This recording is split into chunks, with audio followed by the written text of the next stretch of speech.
Dhaloota maraati. Otoo abbaan aramuu ilmi gabaa shallala. Asaasaaf soba adii buna tokkoon daldala. Isheen akkas jedha afaansaa damma dibee namalee namni hin jiru jedha qomasaa dhidhiibee.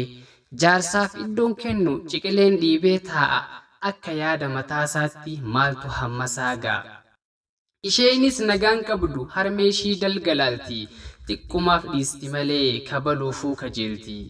Beellamaan qaba jettee haadha morkattee baati.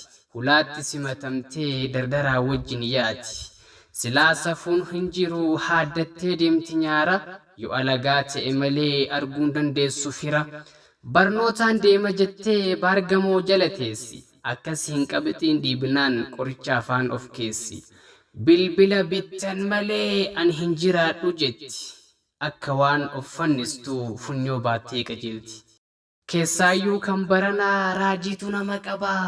Jaarsi dulloomaan illeen hiriyyaa sagal qabaa. Jaartiin kiyya sagalii saglanuu jiruu qabu. Otoon isaan qabu ani homaa hin dhabu. Tokko miila naaf dhiqiti tokko siree naaf afti. Isheen kaan na shukkuumtii tokko immoo na jala rafti. Tokko uffata naaf miicci tokko immoo booroo teessi. Yookaan nyaata hojjettu tokko immoo afaan naaf keessi. Jedhee jaartii qoccola. Gaaf kaan immoo doorsisaa maqaa isaanii tarreessee ittiin aarsee boossisa. Araqeesaa kuuffatee yoo fedhes waarii gala.